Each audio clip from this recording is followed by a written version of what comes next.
So today we're going to tackle the rear brake pads on the BMW. Now if you're working on a 5 Series model, you'll notice that there are no jacking points in the rear of the vehicle. There's just one on the rear right side where you can place a jack. But of course a jack is not adequate when you're working on a vehicle. And so a couple of options are to place additional jack stands at specific points, just in case the jack were to give. Another point is in front of the rear differential. There's a plate that can support the weight of the vehicle as well. And you could actually place an additional jack under there, just for more support. So however you plan to do it, don't depend exclusively on a single solitary jack to support the vehicle. Now, BMW wheel and brake systems differ from the traditional designs that you're probably used to working with if you've done brake work before. For one, you'll notice that the lug nuts, instead of them having a male to female configuration, the hub itself has female configuration, and the lug nuts have the male configuration, which makes it a little more difficult to install the rim if you haven't removed it.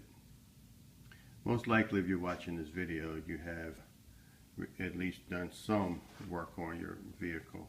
In addition to that, the brake system itself differs quite a bit in that you have several components that you may not have encountered on the traditional brake system.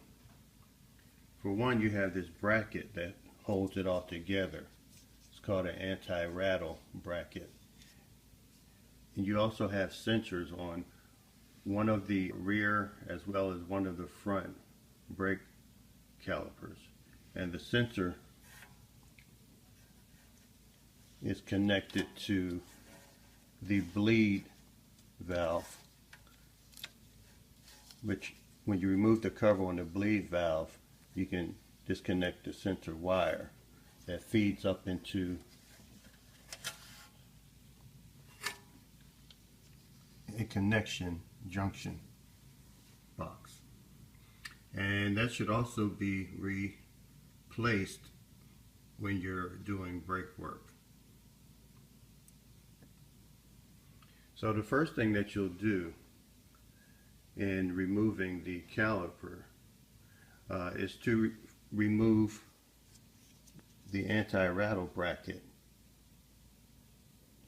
which is a little different than the traditional design where you have slide screws that you'll pull out and either flip up the caliper or pull out the caliper, which will give you access to the pads. So we're going to start by removing the anti-rattle bracket. And you can use a large screwdriver to pry this bracket off. You don't want to bend it, so take your time and pry it off. So to remove the anti-rattle bracket, you're going to use a large screwdriver. Place it sort of in the center here, and you're going to give it a good tug. Now, you don't want to just go crazy with it, but you are going to give it a good tug in order to pop it out. Now this bracket was disengaged prior to this video, and so it won't be that easy. But if you just put the screwdriver in there, and it has to be a pretty large screwdriver, and pull on it, the bracket will pop out.